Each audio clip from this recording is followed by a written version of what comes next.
সোহরাওয়ার্দী উদ্যানে অনুষ্ঠিত হল বাংলাদেশ জামায়াতে ইসলামীর ইতিহাসের সবচেয়ে ব্যয়বহুল সমাবেশ।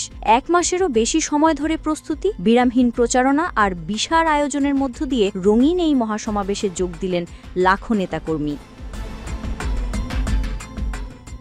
সমাবেশ সফল করতে ঘরে ঘরে দাওয়াতপত্র, শহর থেকে গ্রামে লিফলেট বিতরণ আর ব্যানার ফেস্টুনে ছেয়ে ফেলা হয়েছিল পুরো শহর।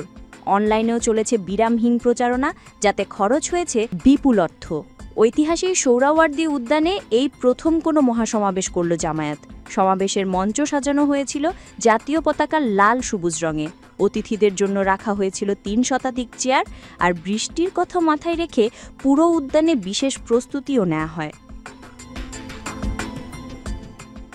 সমাবেশ সরাসরি সম্প্রচার করা হয়েছে দলের নিজস্ব ফেসবুক পেজে। উপরের দৃশ্য ধারণে ব্যবহার করা হয়েছে ড্রোন, আর শাহবাগ সহ আশপাশের এলাকায় জায়ান্ট স্ক্রিন বসানো হয়েছিল। সম্প্রচার প্রযুক্তিতেও ব্যয় হয়েছে বিপুল অর্থ। দলীয় সূত্র জানায়, দেশ জুড়ে নেতাকর্মীদের ঢাকায় আনতে 10,000-এর বেশি বাস, কয়েকটি লঞ্চ আর রিজার্ভ ট্রেনের ব্যবস্থা করা হয়। প্রত্যেকের জন্য কমপক্ষে 1.5 থেকে 2,000 টাকা ব্যয় করেছে দলটি। যদিও দলীয়ভাবে সঠিক ব্যয় প্রকাশ করা হয়নি, সেক্রেটারি জেনারেল একে ব্যয়বহুল কর্মসূচি হিসেবে স্বীকার করেছেন।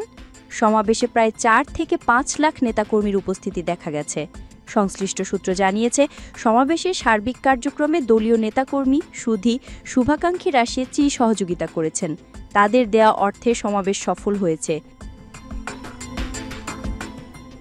সমাবেশে যারা এসেছেন তারাও নিজের অর্থ খরচ করে এসেছেন, তাই সমাবেশের পুরো ব্যয়ের তথ্য দলীয়ভাবে পাওয়া যাবে না। তবে সমাবেশ স্থলের আয়োজন ও দলীয় ব্যানার, পোস্টার ও প্রচারণার ব্যয়ের তথ্য দলীয়ভাবে সংরক্ষণ করা হবে।